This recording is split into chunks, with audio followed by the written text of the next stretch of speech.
ขอกราบนิมนต์พระอาจารย์สันติกฤษวิไฟบูชาพระรัตนตรัยค่ะ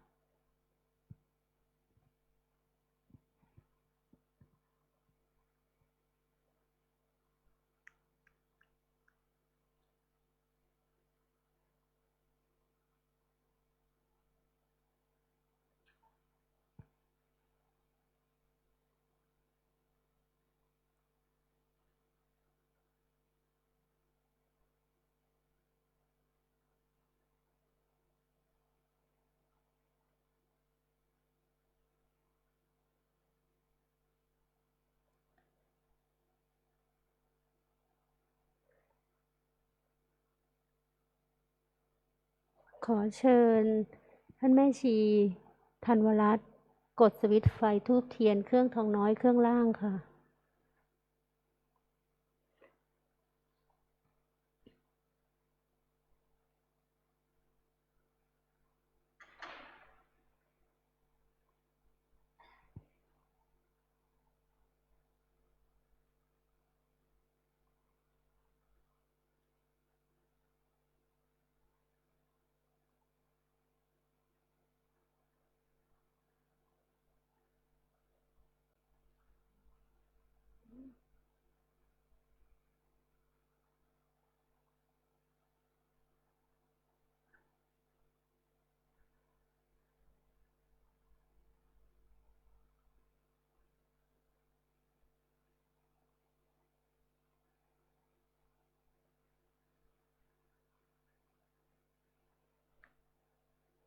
กล่าวคำบูชาพระรัตนตรัยพร้อมกันนะคะ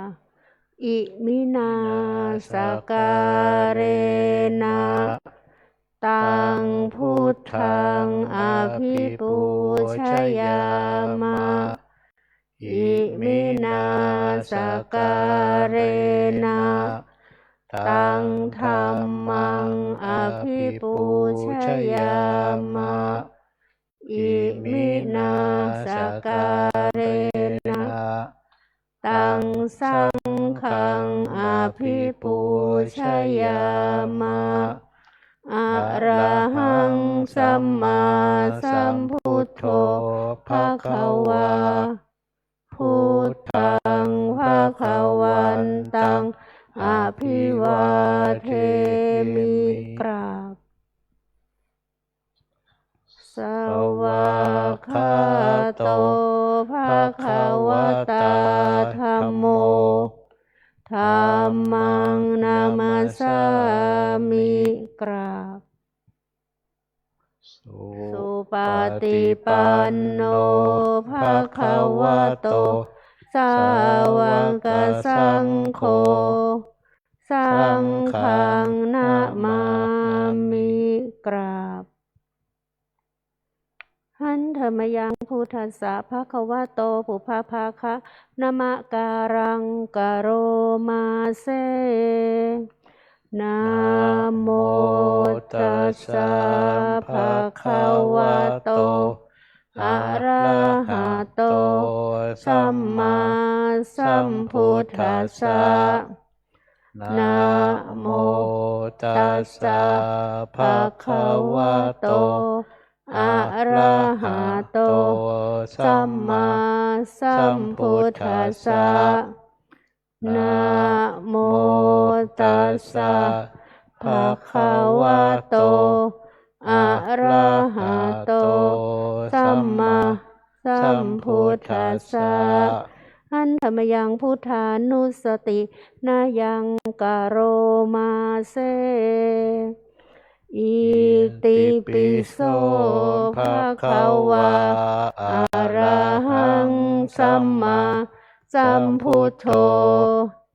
วิชาจารณะสัมปันโนสุขโตโลกวิทูอนุตตโรปุริสธรรมสารถิสัทธาเทวมนุสานังพุทโธภควาติ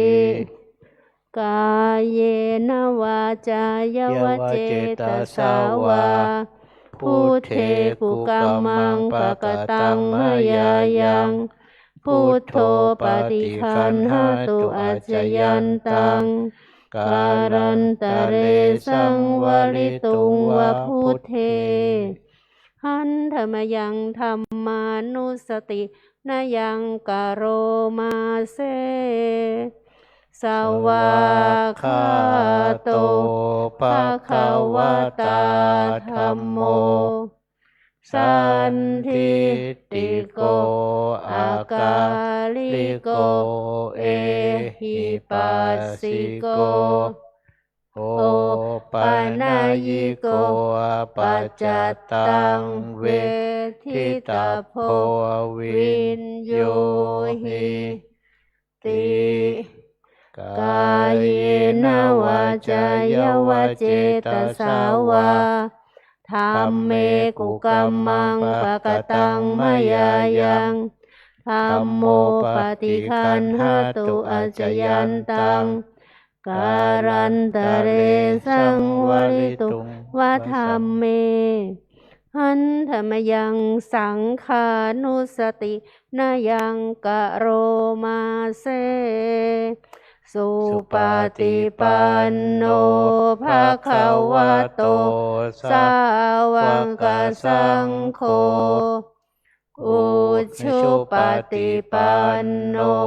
ภะคะวะโตสาวกสังโฆยายาปฏิปันโนภะคะวะโตสาวกสังโฆสามีจิปฏิปันโนภะคะวะโตสาวกสังโฆยะทิทังจัตตาริปุริสยุคานิอัตถาปุริสปุคลาเอสัพพะคะวะโตสาวกสังโฆอาหุนายโยปาหุนายโยทักขินายโยอัญชลีการณิโยอนุตตรังบุญญเขตังโล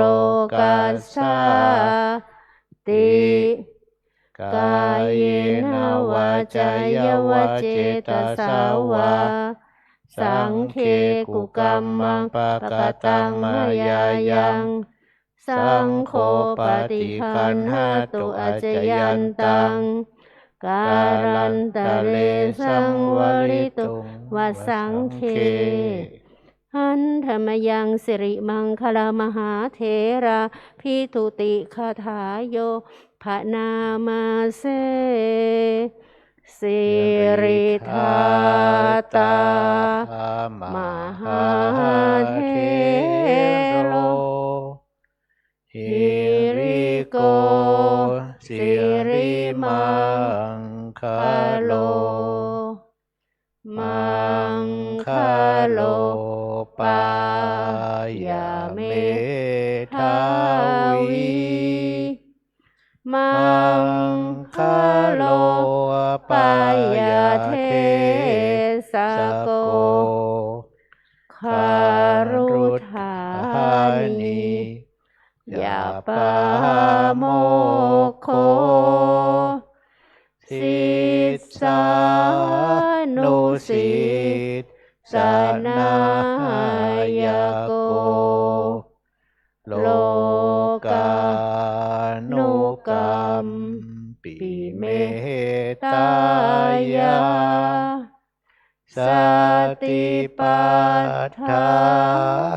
นาทารโก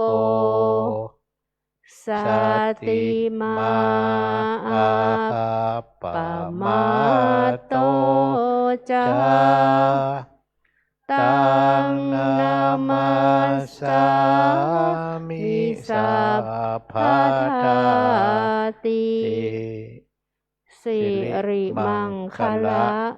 สมณวิสุทธิวงศ์โสภาสง่าองค์ ทรงสิริมิวางวายสำรวมยืนเดินนั่ง ผู้พร้อมพรั่งด้วยละอาย ปัญญาขจรขจาย ชี้อุบายอันมงคล ควรแก่ฐานะครูนำสิทธิรู้ทุกหมู่ชน ชาวโลกต่างได้ยนต์สงเคราะห์ชนด้วยเมตตา ผู้ทรงสติปัฏฐานตลอดกาลทุกเวลา ทรงนำสติมาไม่ประมาทองค์อาจงามข้าขอนมัสการประดิษฐานในทุกยามเถระผู้ทรงนามว่าสิริมังคะโลขอเชิญท่านแม่ชีพรปวีนะคะ กดสวิตช์ธูปเทียนส่องธรรมค่ะ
ขอนิมนต์พระอาจารย์สันติ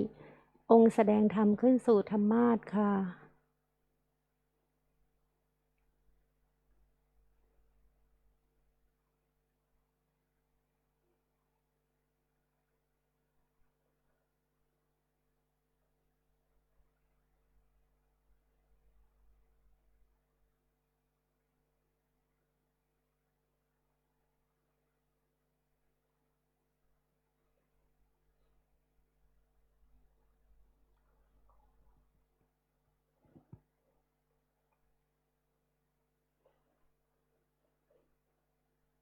ขอเชิญท่านแม่ชีปุณณสาอ่ำฟักถวายพานขอศีลค่ะ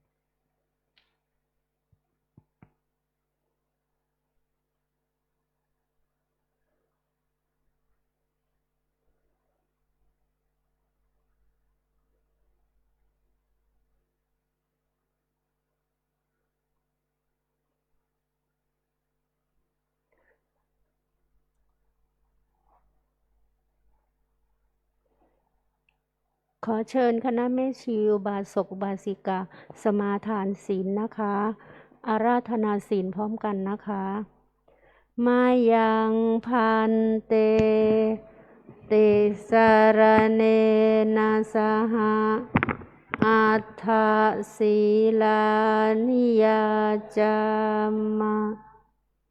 อุติยัมปิมายังพันเตติสรเนนะสหะ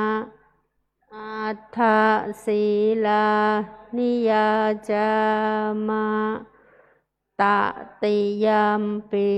มะยังพันเตติสรเนนะสหอัฏฐศีลา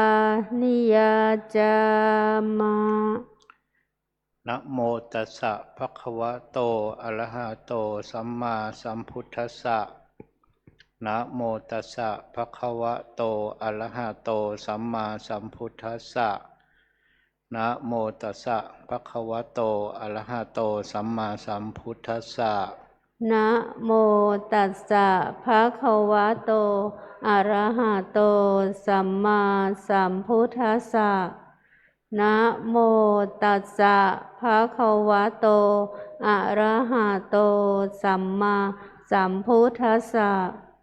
นะโมตัสสะภะคะวะโตอะระหะโตสัมมาสัมพุทธัสสะพุทธังสรณังคัจฉามิ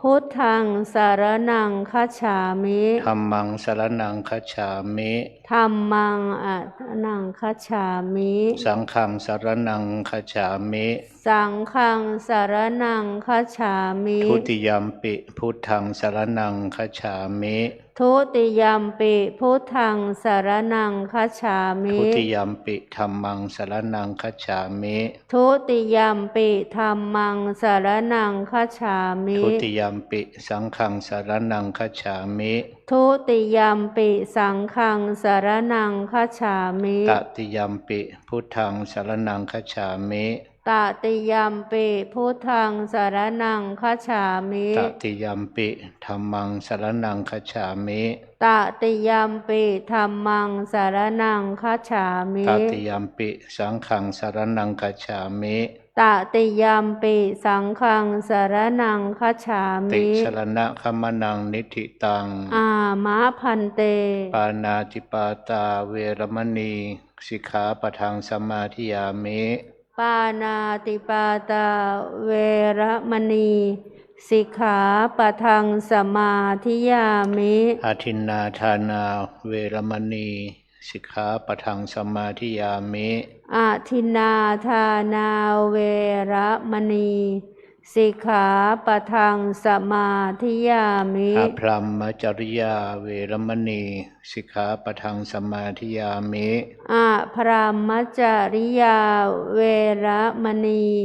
สิกขาปะทังสมาธิยามิมุสาวาทาเวรมณีสิกขาปะทังสมาธิยามิมุสาวาทาเวระมณีสิกขาปะทังสมาธิยามิสุราเมรยะมัชฌัปปมาทฐานาเวรมณีสิกขาปะทังสมาธิยามิสุราเมรยะมัชฌัปปมาทฐานาเวระมณีสิกขาปะทังสมาธิยามิวิกาลโภชนาเวรมณีสิกขาปะทังสมาธิยามิวิกาลโภชนาเวระมณีสิกขาปะทังสมาธิยามินัจจคีตวาทิตวิสุกัทัสสนะมาลาคันธาวิเลปนะทรณะมดนะวิภูสนทานาเวรมณีสิกขาปะทังสมาธิยามินัจจคีตวาทิตวิสุกัทัสสนะมาลาคันธาวิเลปนะทารณะมันดนะวิภูสนาฐานาเวระมณีสิกขาปะทังสมาธิยามิอุจจาสยนะมหาสยนาเวรมณีสิกขาปะทังสมาธิยามิอุจจาสยนะมหาสยนาเวระมณีสิกขาปะทังสมาธิยามิอิมานิอัฏฐสิกขาปทานิสมาธิยามิอิมานิอัฏฐสิกขาปทานิสมาธิยามิอิมานิอัฏฐสิกขาปทานิสมาธิยามิอิมานิอัฏฐสิกขาปทานิสมาธิยามิสีเลนะสุขติงยันติ สีเลนะโภคสัมปทาสีเลนะนิพพุติงยันติตัสสมาสีลังวิโสทะเยสาธุสาธุสาธุกราบพระอาจารย์3 ครั้งค่ะกราบกราบกราบขอเชิญท่านแม่ชีลลิตาปัญญากดสวิตช์ธูปเทียนเครื่องเทืองน้อยเครื่องบนนะคะ เพื่อบูชาพระเดชพระคุณหลวงปู่ค่ะ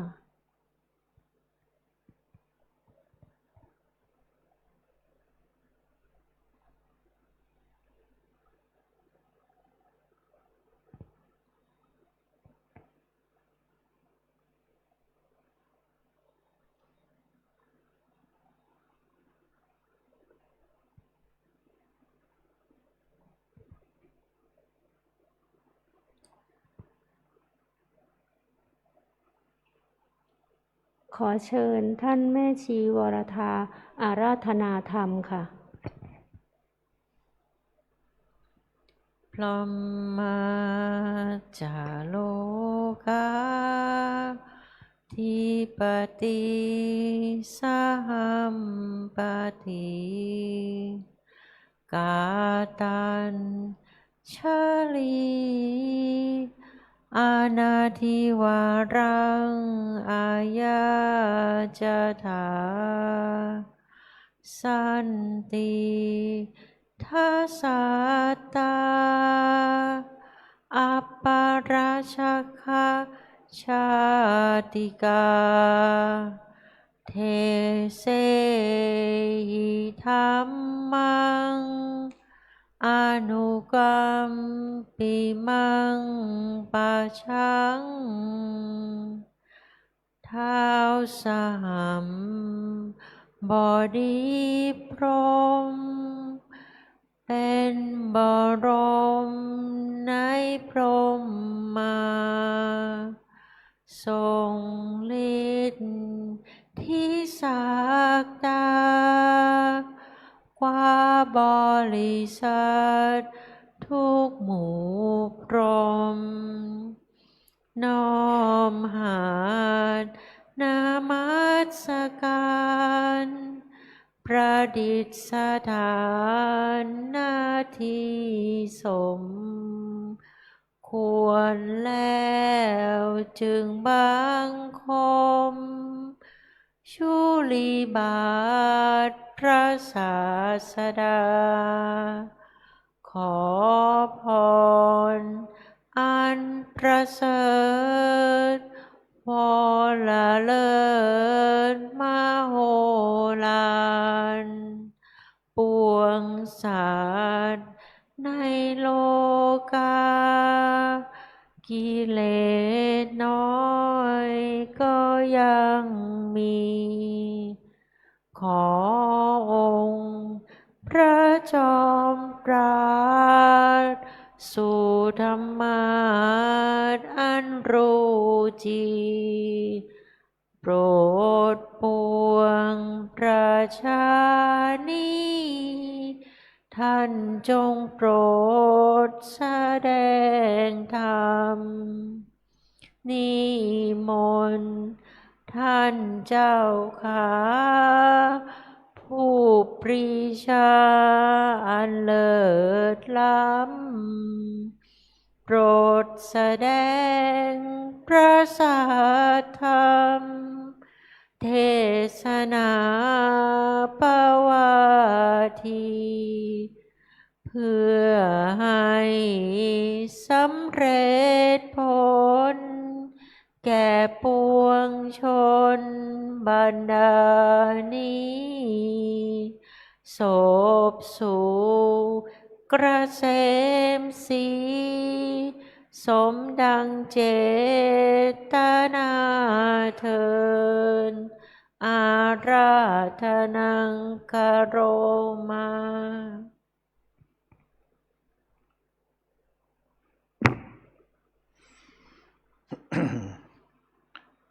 นะโมตัสสะภะคะวะโตอะระหะโตสัมมาสัมพุทธัสสะนะโมตัสสะ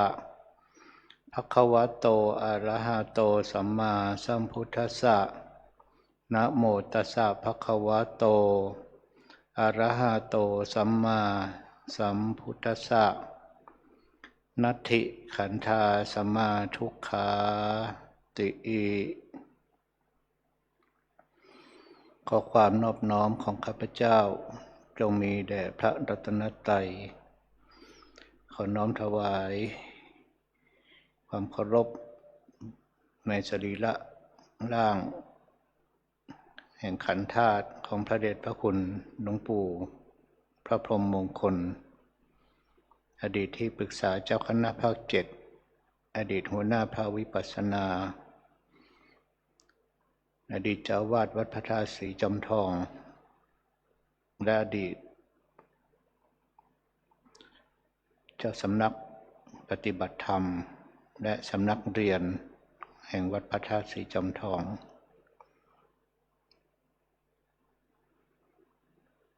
ขอแสดงความนับถือเพื่อนสาธมิกและขอความผาสุขเจริญงอกงามไพบูรณ์ในพระสัทธรรมคำสอนขององค์สมเด็จพระชินวรสัมมาสัมพุทธเจ้าได้บังเกิดมีแก่คณะแม่ชีอุบาสิกาผู้ปฏิบัติธรรมทุกท่านทุกคนเรานั่งกันตามสบายนะ วันนี้ก็เป็นวันโกนขึ้น7 ค่ำเดือน5นะเดือน5เหนือจะเดือน3ของภาคใต้เหนือภาคกลางก็เป็นเรื่องของการกำหนดกฎเกณฑ์นะโดยสมมุตินะของวันเวลาในความเป็นจริงแล้วนะก็ชื่อทุกขณะนะของความเปลี่ยนแปลงของชีวิตนะซึ่งเป็นไปนะโดยเกิดขึ้นนะจากเหตุจากปัจจัยตามที่มันเกิดขึ้นไม่ว่าจะเป็นวันไหนนะเหตุปัจจัยนั้นก็ไม่มีการหยุดเดือนไหนปีไหนนะก็เป็นอยู่เช่นนี้อันนี้ขึ้นหัวข้อนะว่านัตถิขันธาสมาทุกขาทุกอื่นเสมอด้วยขันธ์ไม่มีเนี่ยขันธ์ในที่นี้ก็คือขันธ์5นะก็คือตัวเรานี่แหละนะทุกชีวิตเป็นบนโลกนี้นะไม่มีอะไรที่พ้นจากความเป็นขันธ์5นะไม่เกินนี้ฉันทุกข์นะก็ไม่เกินนี้นะคือขันธ์5ที่ขันธ์5เป็นทุกข์ยังไงจะเป็นทุกข์แบบไหนนะทุกข์ยังไงบ้างก็ต้องมานะขยายความซึ่งก็จะได้นะแสดงนะพระสัทธรรมคำสอนที่พระพุทธองค์นะได้ทรงตรัสไว้นะที่เป็นหัวข้อพระบาลีและใจความดังที่กล่าวไปตามเวลาอันสมควรนะเพื่อประดับสติปัญญาความรู้เพื่อเพิ่มศรัทธาความเชื่อประสาทะความเลื่อมใสนะในหลักธรรมคำสอนขององค์สมเด็จพระสัมมาสัมพุทธเจ้าในตามเวลาอันสมควรสืบต่อไปคำว่าทุกข์นะถ้าคนไม่เข้าใจนะในหลักธรรมคำสอนของพระพุทธเจ้าหรือว่าหลักธรรมคำสอนของทางศาสนาพุทธก็คิดว่านะศาสนาพุทธนี่สอนให้เรามีแต่ทุกข์สอนให้เป็นทุกข์หรือบางคนนึงก็เกิดมาชีวิตนี้เป็นทุกข์ก็ต้องทนทุกข์กันไปเนี่ยฝืนทนกันไปอยู่ทนกันไปเนี่ยทนทุกข์ทนยากทนลำบากแต่หลักธรรมคำสอนของพระพุทธเจ้าเนี่ยไม่ได้ให้เรามีความรู้สึกเช่นนี้แต่พระองค์สอนให้เราออกจากทุกข์ทุกข์มีแต่ให้เรียนรู้ทุกข์เพื่อที่จะออกจากทุกข์ไม่ใช่ทนทุกข์ไม่ใช่ฝืนทน ไม่ใช่ว่าอยู่กับทุกข์แบบยอมแพ้ยอมจำนนดังนั้นทุกข์ในที่นี้จะหมายถึงขันธ์ของเรานี่เองแล้วขันธ์เป็นทุกข์อย่างไรทุกข์ที่ว่านี้มีกี่อย่างว่าไปโดยความเป็นขันธ์ที่เป็นทุกข์แล้วก็มีอยู่4อย่างคือ 1. ทุกขเวทนา 2. สังขารทุกข์หรือสภาวะทุกข์ 3. ทุกขลักษณะ 4. ทุกขสัจจะทุก4อย่าง 1. ทุกขเวทนา 2. ทุกขสภาวะหรือว่าสังขารทุกข์ 3. ทุกขลักษณะและ 4. ทุกอริยสัจทุกขเวทนาอย่างเราเป็นนักปฏิบัติแล้วก็ย่อมรู้กันดี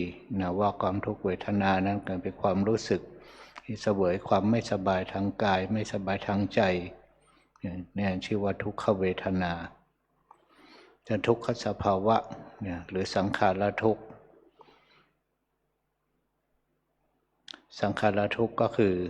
ความเป็นไปของสภาวะของร่างกาย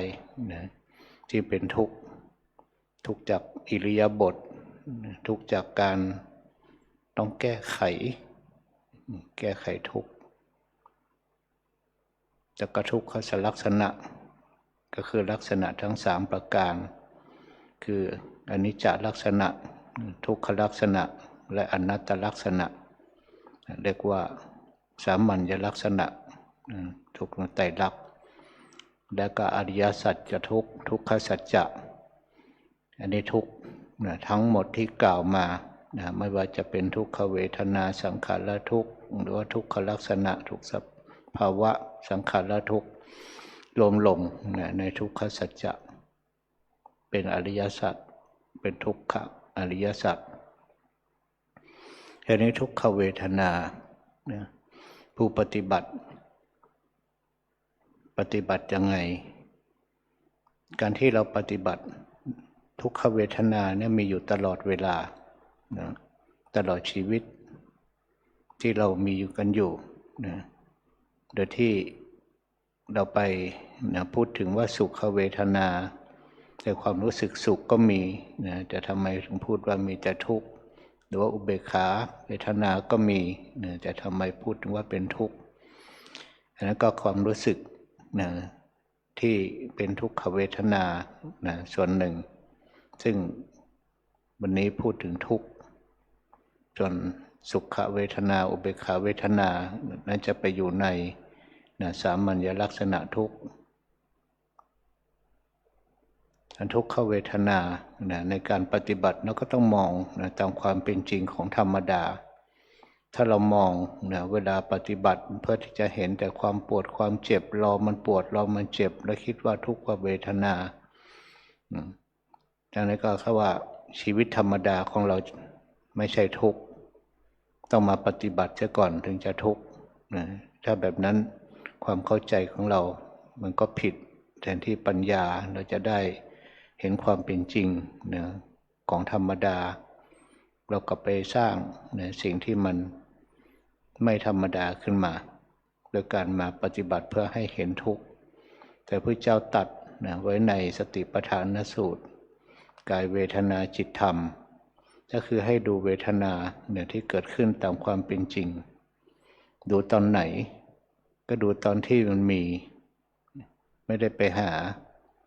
ดูตอนที่มันมีที่เราทุกขเวทนามีอยู่ตอนไหนก็มีอยู่ตลอดชีวิตเพราะว่ามันเป็นความรู้สึกที่เข้าไปเสวยความทุกข์แต่กันว่าขันธ์ไม่มีอะไรเสมอที่ว่าในความเป็นทุกข์ที่จะเสมอด้วยกับการมีขันธ์เป็นไม่มีการรู้สึกทุกข์จากอะไรบ้างก็จากชีวิตเรานี่แหละไม่กินหิวเป็นทุกข์กระหายเป็นทุกข์อิริยาบถทั้งหลายเป็นทุกข์ ทั้งหมดอันนี้เรียกว่าเป็นความทุกข์ที่ทุกขเวทนาที่สังขารทุกข์สังขารทุกข์ก็คือการแก้ไขอะไรก็แก้ไขทุกข์แก้ไขทุกข์ที่มีอยู่ถ้าไม่แก้ไขเป็นยังไงมันก็ทุกข์ก็ทุกข์อยู่นั่นอย่างเช่นต้องกินต้องดื่มต้องขับถ่ายอุจจาระขับถ่ายปัสสาวะต้องยืนต้องเดินต้องนั่งต้องนอนถ้าไม่กินไม่ดื่มไม่ปัสสาวะไม่อุจจาระแต่ว่านั่งอยู่ในอิริยาบถเดียวตลอดชีวิตมันก็จะทุกข์อันนี้เรียกว่าสังขารเป็นทุกข์และสังขารยังเปรียบเหมือนกับคนพยาบาลอะไรพยาบาลทุกขเวทนาทุกขเวทนากับคนป่วยคนไข้คนป่วยคนไข้ไม่สบายลุกเองไม่ได้นั่งเองไม่ได้ทานข้าวเองไม่ได้ก็ต้องมีพยาบาลคอยช่วยคนต้องมีคนดูแลคอยช่วยดูแลพยุงให้ลุกให้นั่งคอยป้อน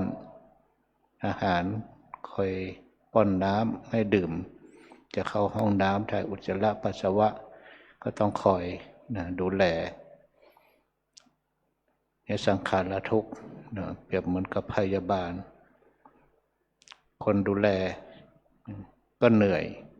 คนเป็นไข้คนไม่สบายก็เหนื่อยก็เท่ากับว่าตัวเรานี่แหละเป็นทั้งคนป่วยแล้วก็เป็นทั้งผู้พยาบาลตัวเองก็ทุกข์ก็ทุกข์ทั้งคู่ก็เรียกว่ามีทุกข์ตลอดเป็นสภาวะทุกข์สภาวะทุกข์ก็คือความมีรูปก็เป็นทุกข์ความมีเวทนาก็เป็นทุกข์สัญญาสังขารวิญญาณก็เป็นทุกข์เพราะว่าขันธ์ทั้งห้าหมายถึงกลุ่มของธรรมะกองของธรรมะ5ประการรูปขันธ์เวทนาขันธ์สัญญาขันธ์สังขารขันธ์วิญญาณขันธ์กลุ่มกองของธรรมะ5ประการเมื่อพระองค์ตรัสว่าขันธ์อื่นเสมอทุกข์อื่นเสมอด้วยขันธ์ไม่มีก็เท่ากับว่าทั้งหมดนี้ก็คือรูปธรรมนามธรรมรูปธรรมก็คือส่วนของรูปขันธ์เวทนาขันธ์สัญญาขันธ์สังขารขันธ์วิญญาณขันธ์ก็คือส่วนของนามธรรมรูปธรรมนามธรรมก็คือตัวเราเองหรือว่าขันธ์ห้าเรียกว่าเบญจขันธ์ก็ได้เบญจขันธ์นี้ขันธ์ห้าเนี่ยที่เป็นทุกข์นี่ทุกขลักษณะเป็นยังไงทุกขลักษณะก็คือความไม่เที่ยงเป็นอนิจจังความทนไม่ได้เป็นทุกขังความที่ไม่ใช่ตัวเราความที่บังคับบัญชาไม่ได้เป็นอนัตตาอนิจจลักษณะทุกขลักษณะอนัตตลักษณะแต่นี้ในลักษณะตรงนี้การที่ผู้ปฏิบัติจะเห็นอนิจจังอนิจจก็ต้องเห็นสี่อย่างทางทุกข์ก็เห็น4อย่างทางอนัตตาก็เห็น4อย่างเห็น4อย่างคือเห็นอะไร1เห็นอนิจจ2เห็นอนิจจลักษณะ3อนิจจนุปัสสี4อนิจจวิหารีอนิจจก็คือความไม่เที่ยงอนิจจลักษณะก็คือความไม่เที่ยงต่างๆของสภาวะธรรมทั้งหลายรูปไม่เที่ยงเวทนาไม่เที่ยงสัญญาสังขารวิญญาณไม่เที่ยงแต่อนิจจนุปัสสีก็คือตามดูตามเห็นความไม่เที่ยงของรูปของนามซึ่งจะเห็นจะรู้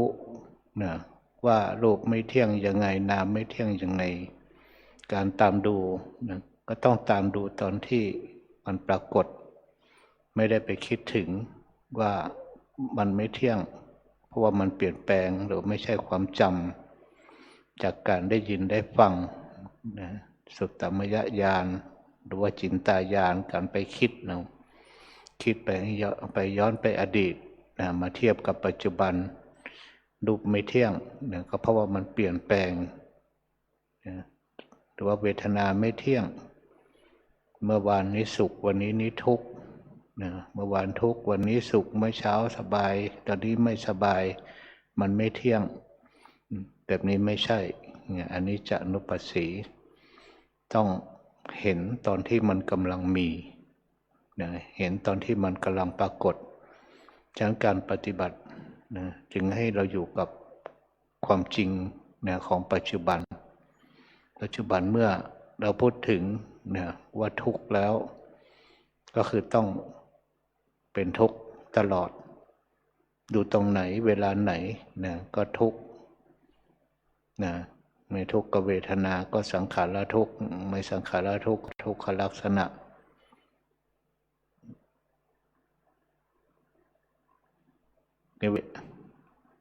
อันนี้จะอนุปัสสี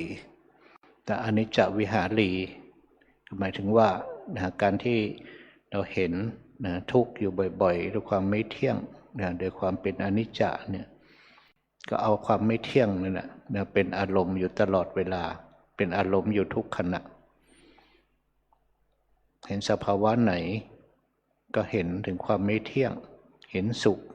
ก็เห็นเรื่องเป็นความไม่เที่ยงเห็นทุกข์ก็เป็นความไม่เที่ยงความสบายก็ไม่เที่ยงทุกอย่างนะถ้าเห็นแบบนี้ก็จะได้ประโยชน์อะไรก็ได้ประโยชน์นะว่าก็กิเลสตัณหามันจะไม่เข้าเพราะตัวที่เห็นก็คือตัววิปัสสนาคือตัวปัญญากิเลสไม่เข้าตัณหาไม่เข้านะในขณะที่เห็นเพราะจิตที่เห็นตรงนั้นรู้ความเป็นจริงนะของสิ่งที่เกิดขึ้นจนทุกขังก็เช่นเดียวกันนะก็ทุกขลักษณะทุกขวิปัสสีทุกขวิหารีก็ดูทุกข์นะแล้วก็ดูทุกขลักษณะเห็นทุกข์ในที่นี้ก็คือเห็นความเป็นจริงของรูปธรรมความเป็นจริงของนามธรรมแล้วก็อยู่นะ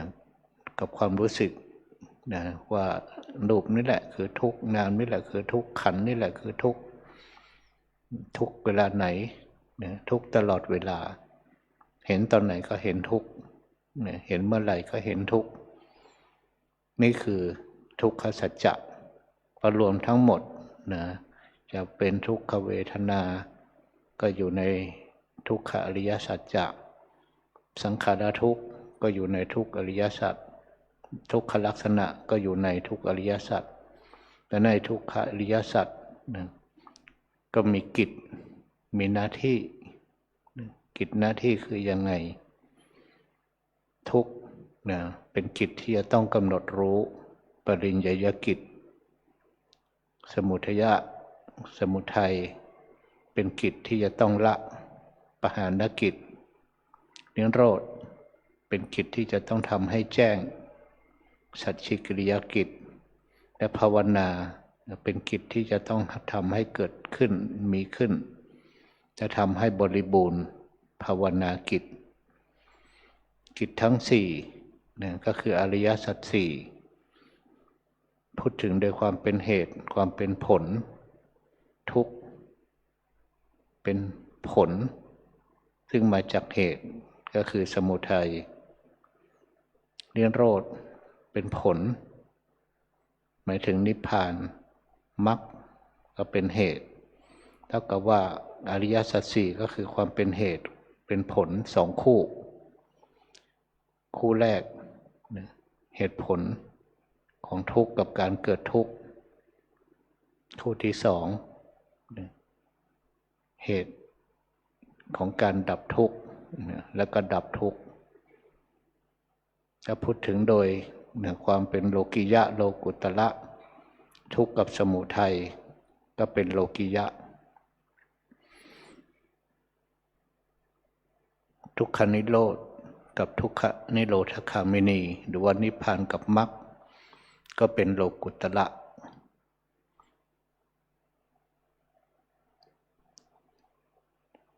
เมื่อดับใดนะที่เรายังไม่ถึงโลกุตระแล้วก็ยังอยู่ในโลกิยะนะจากนั้นโลกิยะเราก็ต้องเข้าใจนะในความเป็นทุกข์ตามหลักธรรมคำสอนเจ้าให้เรากำหนดรู้ทุกข์นะดังนั้นทุกข์ที่มีจะเป็นทุกขเวทนาดังกับพิจารณาว่าทำไมนะถึงว่าต้องแก้ไขถ้าไม่แก้ไขนะความทุกข์ที่มันมีอยู่ประจำเป็นทุนเดิมอยู่แล้วเป็นธรรมดาถ้าไม่แก้ไขนะอย่างที่พูดไป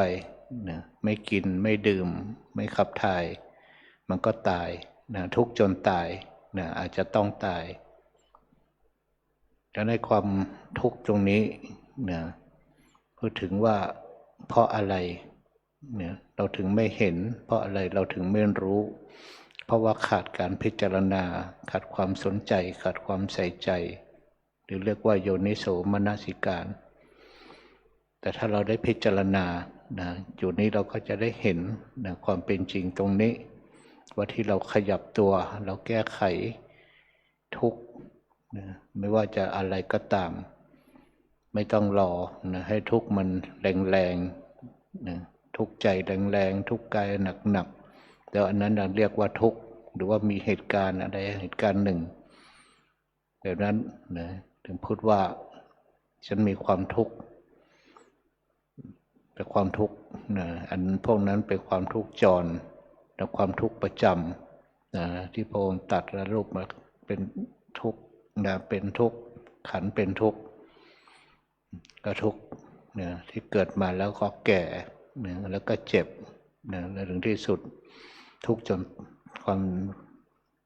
มันถูกบีบคั้นนะจนไม่ไหวก็ตายไปอันนี้คือทุกข์นะของการมีขันธ์แต่เรารอเวลานั้นนะถึงยังไงมันก็ต้องมา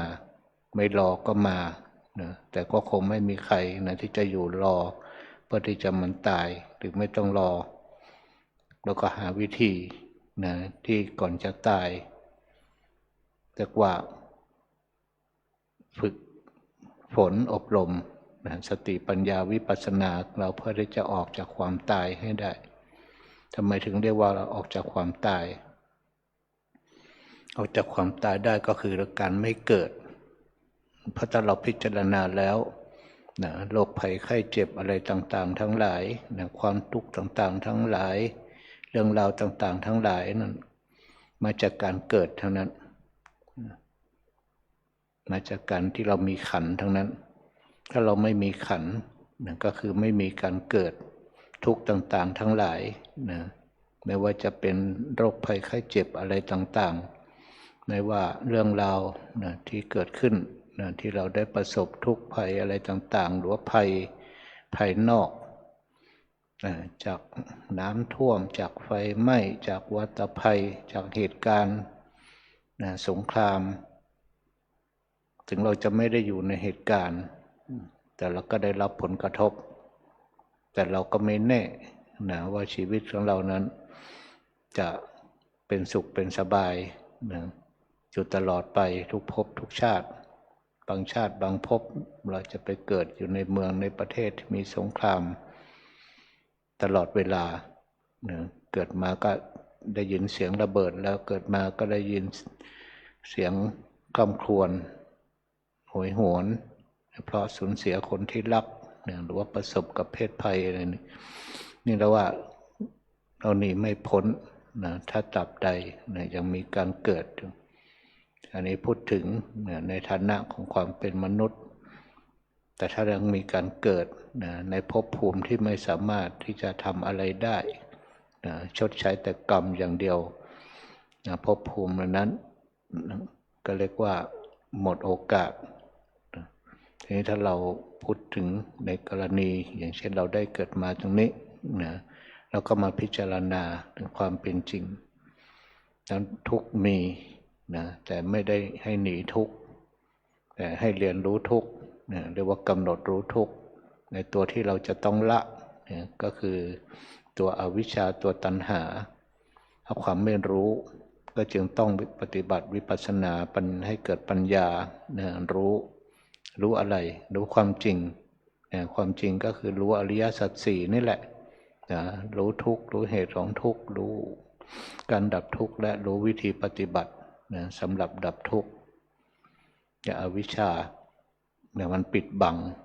งไม่ให้เห็นทุกข์แล้วก็ต้องพิจารณาว่าที่เราทำไมเราถึงต้องยืนทำไมเราถึงต้องนั่งทำไมถึงต้องเดินทำไมถึงต้องอย่างนั้นอย่างนี้แล้วทำไมเราถึงต้องแก้ไขก็ต้องพิจารณาตรงนี้ด้วยว่าตัณหามันไม่พอใจกับอิริยาบถเก่าที่มันเป็นทุกข์มันจะพอใจในอิริยาบถใหม่เพราะว่าแก้ไขแล้วมันสบายตัณหาจะเกิดขึ้นตรงนั้นทีนี้ถ้าเราให้ตัณหาเข้าไปมีความพอใจกับตรงนั้นก็เท่ากับว่าตัณหาซึ่งโดยกิจเราจะต้องละเรากลับไปเจริญตัณหามันก็ผิดกับกิจแทนที่จะไปละกับเจริญถ้าเรามีความพอใจมีความยินดีกับความสุขความสบายของกายจึงเรียกว่าเป็นสุขวิปลาสว่ากายว่าขันธ์นี่เป็นสุขแต่ถ้าเราพิจารณาว่าของเดิมมันเป็นทุกข์ที่เราแก้ไขเนี่ยก็คือการแก้ไขทุกข์อันนี้คืออวิชชาความไม่รู้เราก็หายไปตัณหาความยินดีที่จะมากับอิริยาบถใหม่มันก็ไม่เกิดแต่เป็นปัญญาที่เข้าใจความเป็นจริงว่าการแก้ไขทุกข์เป็นเรื่องปกติบางคนเวลาปฏิบัติจะนั่งจนทุกข์ไม่ไหวทนไม่ไหวกระสับกระส่ายดิ้นไปดิ้นมาเพื่อที่จะเอาชนะทุกข์แต่ในความเป็นเช่นนั้นชนะไม่ได้เพราะทุกข์มันเป็นอริยสัจถึงจะได้ก็ได้ชั่วครั้งชั่วคราวจะแก้ไม่ให้มันทุกข์มันไม่มีเพราะว่าทุกข์มันอยู่ในขันธ์นอกจากที่จะไม่มีขันธ์เท่านั้นแหละถึงจะไม่ทุกข์ต้องพิจารณาแต่ถ้าเราขยับเราแก้ก็เรียกว่าเราแก้ไขทุกข์ก็คือพยาบาลพยาบาลตัวเองพยาบาลทุกข์พยาบาลคนป่วยเรียกว่าทุกข์มันเป็นสิ่งที่มันมีอยู่เป็นสัจธรรมการแก้ไขทุกข์ก็เป็นสังขารทุกข์เป็นสภาวะทุกข์ที่มีในรูปที่ในรูปนี่จะเห็นได้ง่ายหน่อยถึงความเปลี่ยนแปลงยังไงก็เห็นความที่ว่ารูปที่มันไม่เที่ยงเทียบกับ2 ปี5 ปีที่แล้วไม่เที่ยงย้อนหลังไปมากกว่านั้นอีกเราก็เห็นความไม่เที่ยงของรูปจนถึงรูปมันก็แก่แสดงอาการออกมาผมงอกหูไม่ได้ยินตาฝ้าตาฟางอันนี้ความที่ว่ารูปมันเป็นอนิจจังลักษณะมันก็ออกมาส่วนเวทนาสัญญาสังขารวิญญาณถ้าเราไม่พิจารณาไม่เห็นไม่กำหนดอยู่กับอาการปัจจุบันมันก็จะไม่เห็นว่ามันไม่เที่ยงยังไงความไม่เที่ยงที่พระเจ้าตรัสไว้อนิจจลักษณะมีอยู่10 ประการ 1ความไม่เที่ยง2ความไม่ยั่งยืน3ความที่มันไม่เป็นแก่นสาร4เป็นของหวั่นไหวยุ่งยาก5เป็นความแตกดับ6เป็นความเปลี่ยนแปลงกับเกาะ7เป็นธรรมเพื่อความตาย8เป็นของฉิบหาย9 เป็นของที่ต้องปรุงแต่งอยู่เป็นประจำแล้วก็10ต้องทำลายผุพังแตกกระจัดกระจายไปอันนี้อนิจจลักษณะแต่อนิจจก็คือลักษณะของความที่มันมีเนี่ยแล้วมันก็ไม่มีมีแล้วก็ไม่มีที่มันไม่มีก็เพราะว่ามันไม่ยั่งยืนที่มันไม่มีเพราะมันต้องแตกดับที่มันไม่มีก็เพราะมันต้องเปลี่ยนแปลงแล้วก็เป็นของที่จะต้องสลายนะเป็นของที่ฉิบหายไปนะพระพุทธเจ้าเปรียบเหมือนโลกเนี่ยก็เป็นขันธ์ก็คือโลกนะขันธโลกหมายถึงขันธ์นะที่จะต้องมีความฉิบหายมีความแตกดับมีความสลายการเวทนานะที่แตกดับสลายไปนะแล้วก็ต้องเห็นนะเห็นตรงไหนนะไม่ใช่ไปดูความปวดที่กายเวทนาเป็นนามธรรมนะก็ต้องไปดูที่ความรู้สึกนะเราปวดหนอนะแต่ถ้าไปเพ่งที่กายนะกายมันก็จะมีนะความไม่มีความรู้สึกแต่มันเป็นตัวปวดแต่เปรียบมันก็ว่านะรูปเนี่ยก็คือหลงพยาบาลก็เป็นที่อะไรนะเป็นที่รับคนป่วยตาบอดหูหนวกแขนขาดขาขาดนะเป็นโรคสารพัดนะที่จะเป็นงั้นรูปก็เป็นรังของโลกนะเป็นที่อยู่ของโลกเป็นทุกข์นะคนเป็นโรคไม่มีใครสบายนะแต่ว่าทุกข์มันเสียดแทงนะทุกข์เป็นสภาวะของความเสียดแทงนะเป็นสภาวะของความไม่สบายเป็นสภาวะของความที่มันไม่มีนะแก่นสารไม่มีสาระดังนั้นเวลาเราปฏิบัตินะบางคนไม่เข้าใจ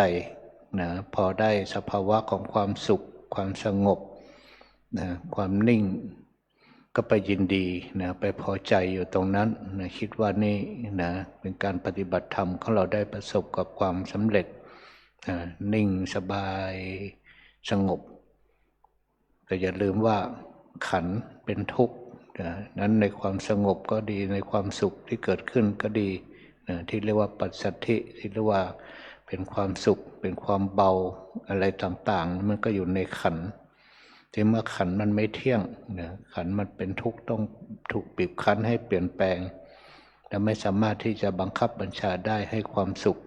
ให้ความสงบตรงนั้นอยู่นาน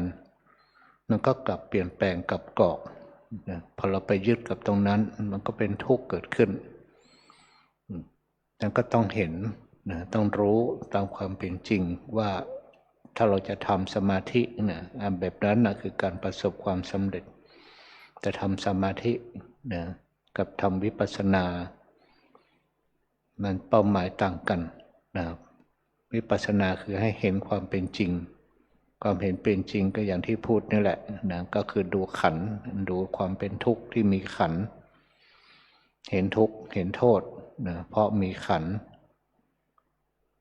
เมื่อเห็นทุกข์เห็นโทษเห็นภัยจากการมีขันธ์จะเกิดนิพพิทาเบื่อหน่ายขันธ์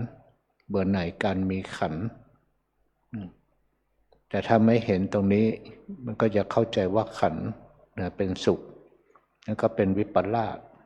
เห็นว่าขันธ์นี้เที่ยงก็เป็นนิจจวิปลาสเห็นว่าขันธ์นี้เป็นตัวตนเป็นตัวเราอัตตวิปลาสเห็นว่ากายนี้เป็นสุขแล้วก็สุขกับวิปลาสแต่ในความเป็นจริงมันตรงกันข้ามคือเป็นทุกข์เป็นของไม่เที่ยงเป็นของไม่สวยงามเป็นของที่ไม่ใช่ตัวตนไม่ใช่เราไม่ใช่ตัวเราไม่ใช่ของเราอันนี้คือความจริงการปฏิบัติวิปัสสนาปัญญาวิปัสสนากรรมฐานเราต้องเห็นจริงๆเห็นตรงๆกับสิ่งที่มีสิ่งที่ปรากฏโดยเราไม่ไปแทรกแซงไม่ไปก้าวก่ายไม่ไปจัดการรู้ตามจริงเห็นตามจริงนี่ชื่อว่าเป็นวิปัสสนาแต่ถ้าไม่เข้าใจก็พยายามจะไปแก้ไขพ พยายามจะไปเปลี่ยนแปลงไอ้ตัวที่อยากเปลี่ยนแปลงนั่นแหละก็เพราะความไม่รู้อวิชชาพออวิชชาไม่รู้มันก็ปิดบังมันก็ให้เกิดตัณหาเกิดความต้องการเกิดความเสาะแสวงหาอะไรแสวงหาเพื่อมาสนองความอยากแสวงหาเพื่อมาสนองความเป็นตัวตนความเป็นตัวตนเมื่อเราต้องการมากเท่าไหร่ความเป็นตัวตนมันก็เหนียวแน่นขึ้นมาเท่านั้นเรียกว่าตัวตนที่เป็นทิฏฐิซึ่งมันเป็นตัวกิเลสเกิดกับโลภะเกิดกับตัณหาอันนี้ว่าเป็นสักกายทิฏฐิที่มีความเห็นผิดว่ารูปว่านามว่าขันธ์เป็นเราเป็นของเราเป็นตัวตนของเรา เมื่อมันมีความเห็นผิดจากนั้นการปฏิบัติแทนที่จะปฏิบัติเพื่อละกับปฏิบัติเพื่อสร้างกับปฏิบัติเพื่อที่จะเอาอะไรก็เอาใหม่เอาขันธ์ใหม่ก็เกิดใหม่ก็ตายใหม่ตายใหม่ก็เกิดใหม่ก็ตายแล้วก็เกิดแล้วก็ตายแล้วก็ดับอยู่อย่างนี้ก็วนเวียนเป็นวัฏฏะเพราะว่ามันเป็นไปตามกิเลสอันกรรมฐานก็เป็นกรรมฐานที่มีกิเลสเป็นผู้บงการแทนที่จะเป็นกรรมฐานเพื่อจะรู้เกิดวิปัสสนาเกิดปัญญาเกิดญาณเพื่อละดังนั้นเส้นทางของวิปัสสนาตามเป็นจริงเราต้องเห็นรูปนามขันธ์ห้าว่ามันเป็นภัยว่ามันเป็นทุกข์เป็นโทษและความเบื่อหน่ายบางคนบอกว่าเบื่อแล้วไม่เอาแล้วการปฏิบัติเห็นแต่ทุกข์ครับตอนแรกได้ยินได้ฟังว่าเบื่อนี่ก็ดีใจนะลูกศิษย์เราได้สภาวะแล้วเบื่อนิพพิทาจริงๆเบื่อก็เลยถามเบื่ออะไรเบื่อการปฏิบัติแทนที่จะเบื่อรูปเบื่อนามเนาะเพื่อที่จะออกจากรูปจากนามเนี่ยจะเบื่อการปฏิบัติเบื่อการปฏิบัติก็ไม่เป็นไรก็เกิดต่อไปก็ตายต่อไปแล้วก็มาทุกข์ต่อไปที่เบื่อแล้วก็ต้องยังไงก็ต้องอยากจะออกจากหนีอยากให้พ้นตอนนี้ก็บางคนก็เข้าใจผิดอีกเหมือนกันมันถึงจานม้วนเสือแล้วจานม้วนเสือก็หมายถึงว่าเก็บหมอนเก็บเสือไม่ปฏิบัติแล้วถ้าอย่างนั้นก็ชมไม่ใช่วิปัสสนาญาณเนาะมุนจินตุวิปัสสนามันก็ต้องเบื่อที่จะหนีนี่หมายถึงหนีจากรูปจากนามแต่หนีจากรูปจากนามต้องทำยังไงก็ต้องเพียรปฏิบัติเนาะไม่ใช่หนีออกจากห้องปฏิบัติมันก็พาขันธ์นั้นไปด้วยก็พารูปพานามไปด้วยจะเบื่อแบบนี้เรียกว่าเบื่อตามกิเลสเนาะเบื่อตามถีนมิทธะเบื่อเพราะเกียจคร้านเบื่อเพราะหดหู่เบื่อเพราะท้อแท้ถดถอยอย่างนี้ถ้าจะเบื่อจริงๆก็คือเบื่อ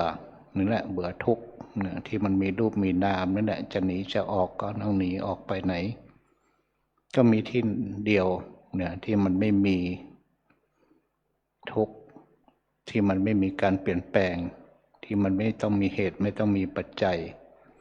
ก็คือพระนิพพานเพราะพระนิพพานไม่มีเหตุไม่มีปัจจัยที่ให้เกิดไม่มีการเกิดไม่มีการดับถ้ามีขันธ์เมื่อไหร่มันก็มีเกิดมีดับมีอนิจจังทุกขังอนัตตาแต่พระนิพพานไม่มีนั้นถึงจะไม่เคยประสบกับสภาวะพระนิพพานยังไงแต่ใจเราก็ไม่คิดถึงว่าสภาวะพระนิพพานเป็นอย่างนี้ก็คงจะมีความสุขจริงๆถ้าเข้าใจแบบนี้นะแต่บางคนเนี่ยไม่เข้าใจคิดว่ามันไม่มีอะไรมันจะสุขได้ยังไง อยากฟังเพลงเนี่ยก็ไม่มีความสุขจะดูหนังก็ไม่มีความสุข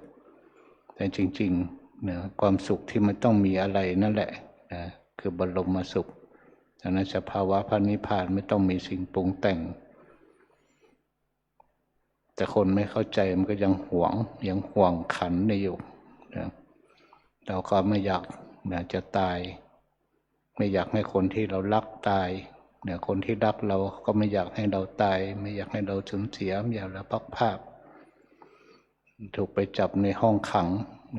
ก็จะได้ยินว่าจะต้องถูกประหารชีวิตแล้วนะก็ไม่สบายใจนอนไม่หลับบางทีก็ได้ยินก็เป็นลมก็มีเนี่ยมันเสียดายขันเนี่ยเสียดายชีวิตก็ยังห่วงอะไรห่วงความทุกข์ห่วงความไม่ดีเนี่ยแต่มันก็เป็นเรื่องปกติของปุถุชนนะที่ตราบใดยังมีอวิชชาความไม่รู้นะว่าการเกิดมันเป็นทุกข์มันมีตัณหาความต้องการเสาะแสวงหาสิ่งที่จะมาทดแทนความทุกข์นะก็หาความสุขหาเรื่อยๆนะพระพุทธเจ้าถึงตรัสว่านัตถิตัณหาสมานัตถิแม่น้ำเสมอด้วยตัณหาไม่มีต้องการแล้วก็ต้องการอีก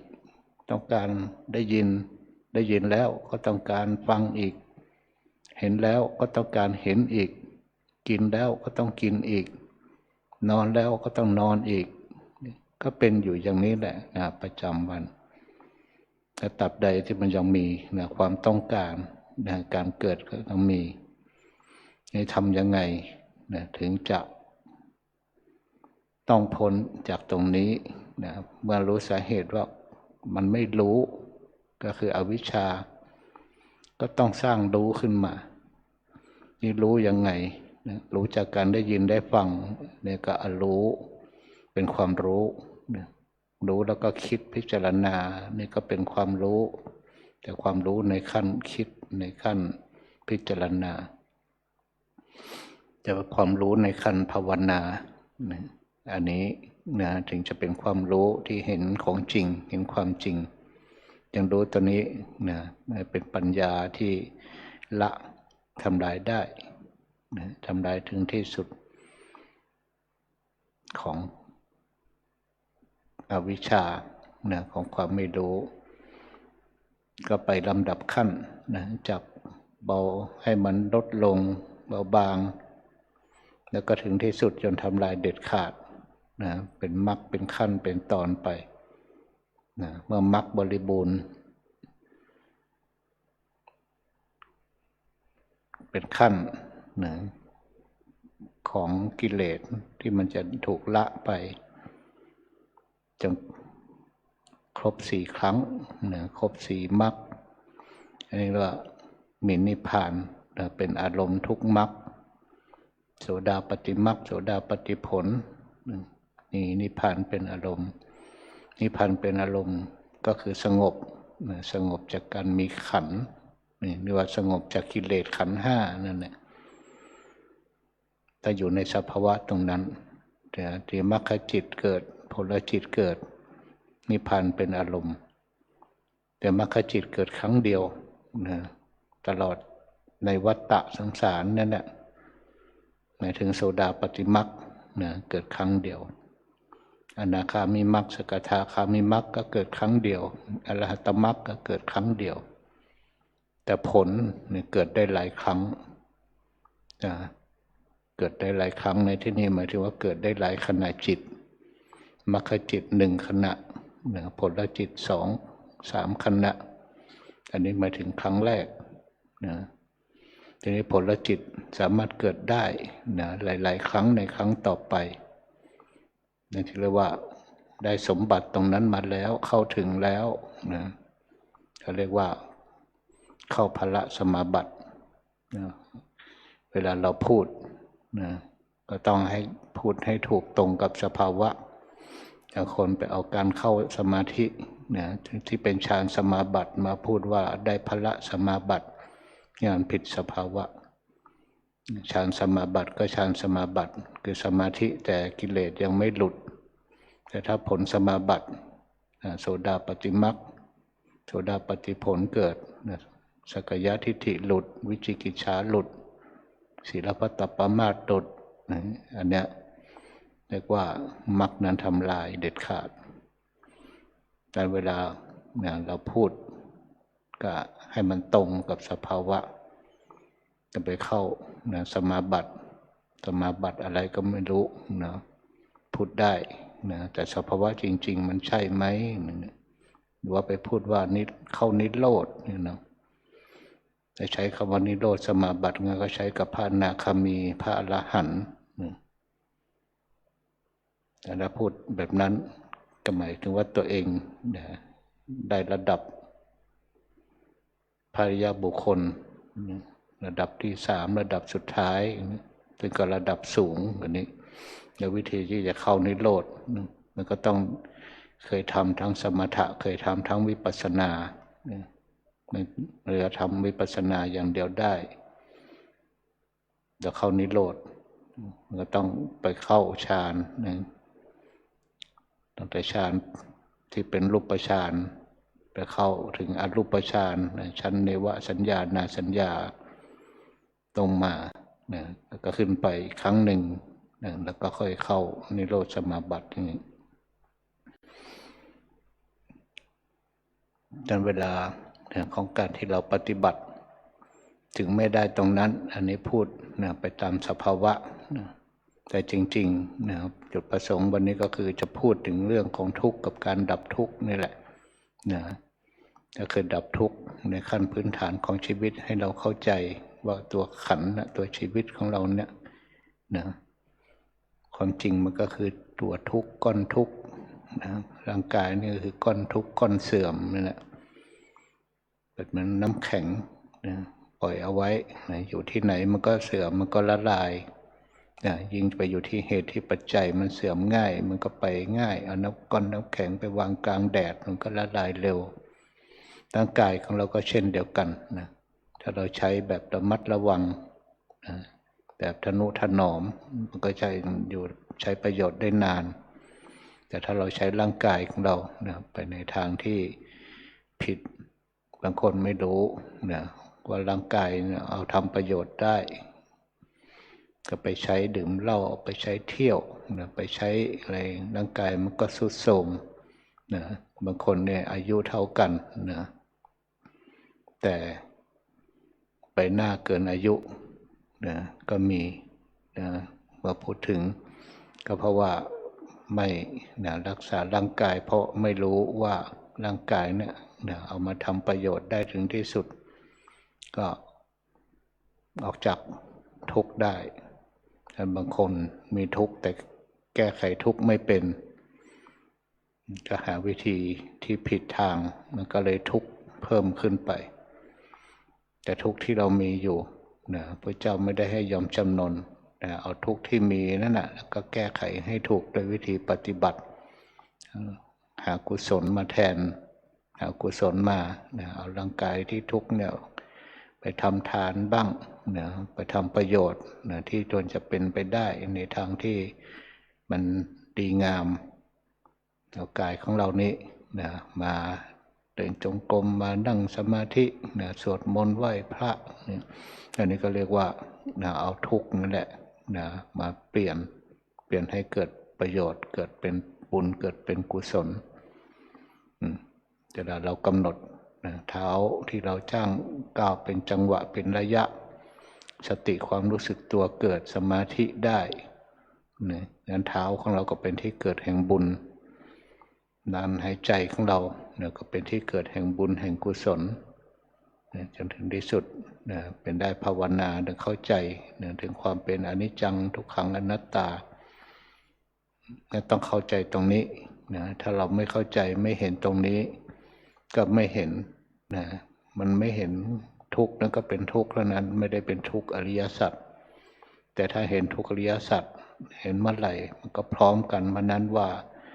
มันมีทุกข์ก็เพราะว่ามีตัณหาก็เห็นทั้งตัณหาเห็นทั้งทุกข์แต่มรรค นะบริบูรณ์ก็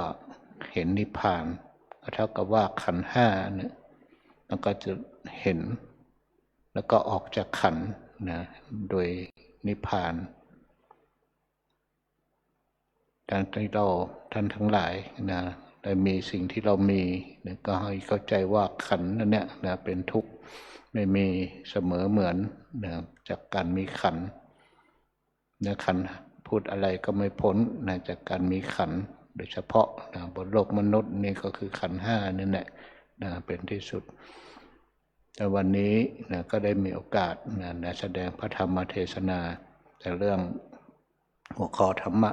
นัตถิขันธาสมาทุกขาทุกอื่นเสมอด้วยการมีขันธ์ไม่มีก็ให้เรานำไปปฏิบัติพิจารณา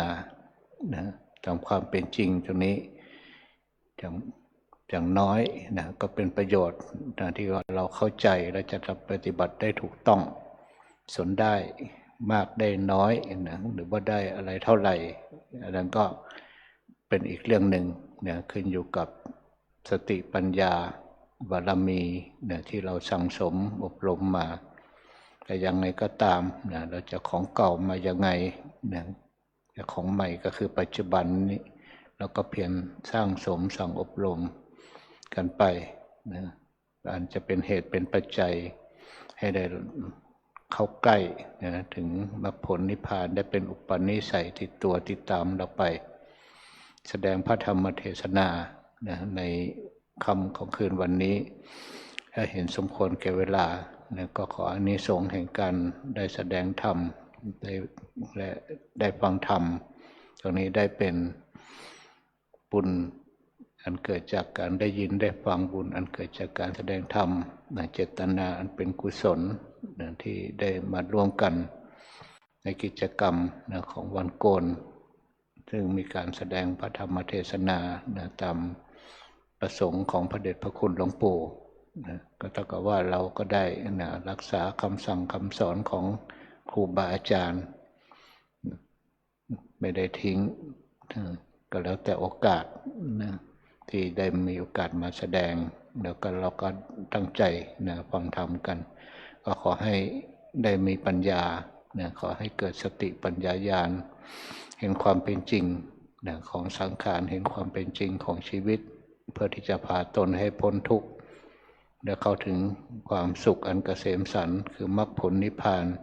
ในอนาคตการในเวลาอันเร็ววันโดยกันทุกท่านทุกคนแสดงพระธรรมเทศนาเห็นสมควรแก่เวลาขอสมมุติยุติลงคงไว้แต่เพียงเท่านี้เอวังก็มีด้วยประการฉะนี้หันธรรมยังสาธุกลังกะโลมาเซสาธุสาธุสาธุอะหังพุทธันจะธัมมัญจะสังฆัญจะสารนังคตาอุปาสิกัตตังเทเสสิงภิกขุสังคัสสะสัมมุขาเอตังเมสารนังเขมังเอตังสารนามุตตมังเอตังสารนามาคัมมะสัพพะทุกขาปมุญจเรยะถาพลังจเรยาหังสัมมาสัมพุทธัสสะสนังทุกขานิสรณะเสวะภาคีนิสังอนาคเตกายเยนะวาจายวเจตสาวาพุทเทกุกัมมังปะกตังมยายังพุทโธปฏิคันหตุอัจจยันตังกาลังทะเลสังบริตุงวัสพุทเทกายเยนะวาจายวเจตสาวาธัมเมกุกัมมังปะกตังมยายังธัมโมปฏิคันหตุอัจจยันตังกาลันตะเรสังวริตุงวะธัมเมกายเยนะวาจายวเจตสาวาสังเคกุกัมมังปะกตังมยายังสังโฆปฏิคันหตุอัจจยันตังกาลันตะเรสังวริตุงวะสังเค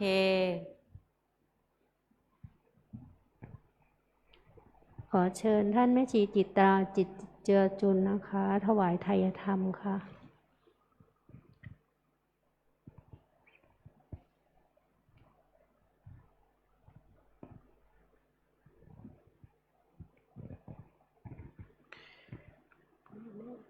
แม่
ยะถาวาริวหาปุราปริปุเรนติสาคลังเอวะเมวะอิโตทินังเปตานังอุปกัปปติอิทิตังปัฏฐิตังตุมหังคิปะเมวะสมิจฉตุสพเพปุเรนตุสังกปาจันโทปนรสโสยถามณิโชติลาโสยถาสัพพิติโยวิวัชชันตุสัพพะโรโควินัสตุมาเตภวัตวันตรายโยสุขีทีขายุโกภวะอภิวาทนาสีริสานิจังวุธาปจายโนจตารโอธรรมาวัฏันติอายุวันโนสุขังพะลัง สาธุ สาธุ สาธุ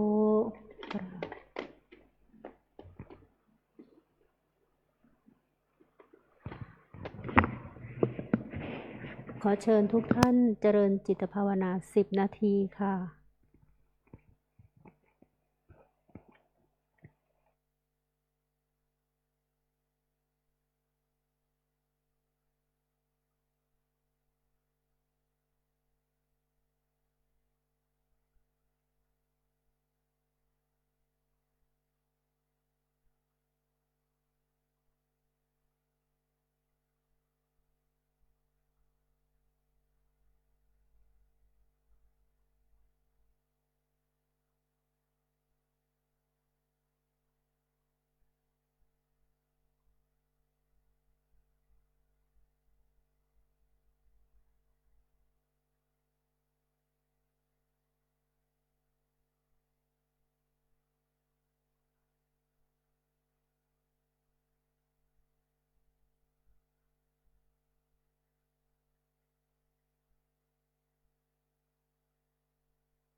ขอเชิญทุกท่านแผ่เมตตากรวดน้ำแบบพื้นเมืองค่ะ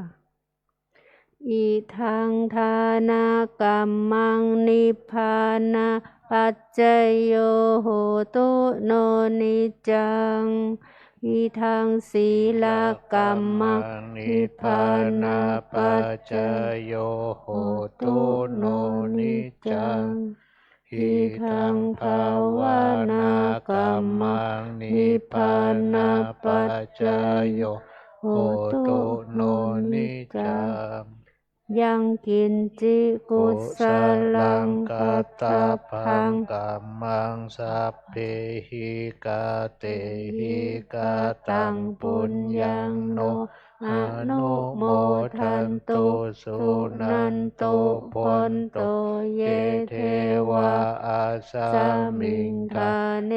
อาทิคาตาทิคายุกาสัทธาโหนตุสัพพะสัตตานังสุขีอัตตานังปาริหารันตุมาตาปิตาสุขิตาโหนตุทุกขาปามุจจันตุสัพเพยาติกาสุขิตาโหนตุทุกขาปามุจจันตุสัพเพอะยาติกาสุขิตาโหนตุทุกขาปามุจจันตุสัพเพปิสาสัพเพยัคขาสัพเพเปตาสุขิตาโหนตุทุกขาปามุจจันตุสัพเพนัคขตาสุขิตาโหนตุทุกขาปามุจจันตุสัพเพเทวาสุขิตาโหนตุทุกขาปามุจจันตุสัพเพอาจาริยุปัชฌายาสุขิตาโหนตุทุกขาปามุจจันตุสัพพสัมปตินังสามิชันตุโววันธามิพุทธังสัพพังเมโทสังฆามาทาเมพันเตวันธามิธัมมังสัพพังเมโทสังฆามาทาเมพันเตวันธามิสังฆังสัพพังเมโทสังฆามาทาเมพันเตวันธามิคารุอุปัชฌาย์อาจาริเยสัพพังเมโทสังฆามาทาเมพันเตวันธามิกัมมัฏฐานังสัพพังเมโทสังฆามาทาเมพันเตวันธามิอาราเมภัทธาสีมายังสัพพังเมโทสังฆามาทาเมพันเตวันธามิเจติยังสัพพังสัพพัทธาเนสุปฏิทิตาสารีลาธาตุมหาโพธิพุทธารูปังสักกาลังสัทธานาคาโลเกเทวะโลเกพรหมโลเกชมพูทิเปลังกาทิเปสารีลาธาตุโยเกสัทธาตุโยอะระหันตาธาตุโยเจติยังคันทะกุติงจตุราสิติสหัสเสธัมมัคขันเทสัพเพสังปาทปิติยังอะหังวันทามิสัพพะโสกราบกราบกราบวันทาน้อยหลวงปู่นะคะวันธามิพันเตสัพพังอปาราทังคามาทาเมพันเต มยากาตังปุญญังสามินาอนุโมทิตาพังสามินากาตังปุญญังไมหังทาตาพังสาธุสาธุอนุโมทามิ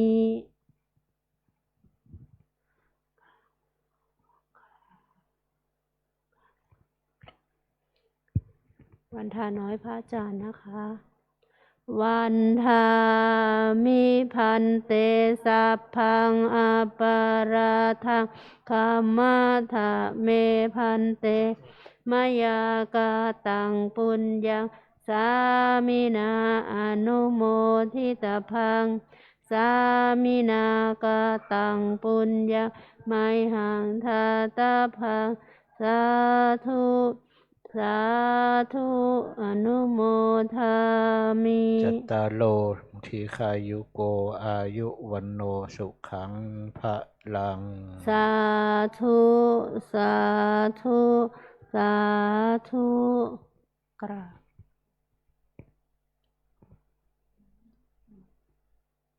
กราบลาพระรัตนตรัยนะคะอะระหังสัมมาสัมพุทโธภะคะวาพุทธังภะคะวันตังอภิวาเทมิกราบสวากขาโตภะคะวะตาธัมโมธัมมังนามัสสามิกราบสุปฏิปันโนภะคะวะโตสาวกสังโฆสังฆังนะมา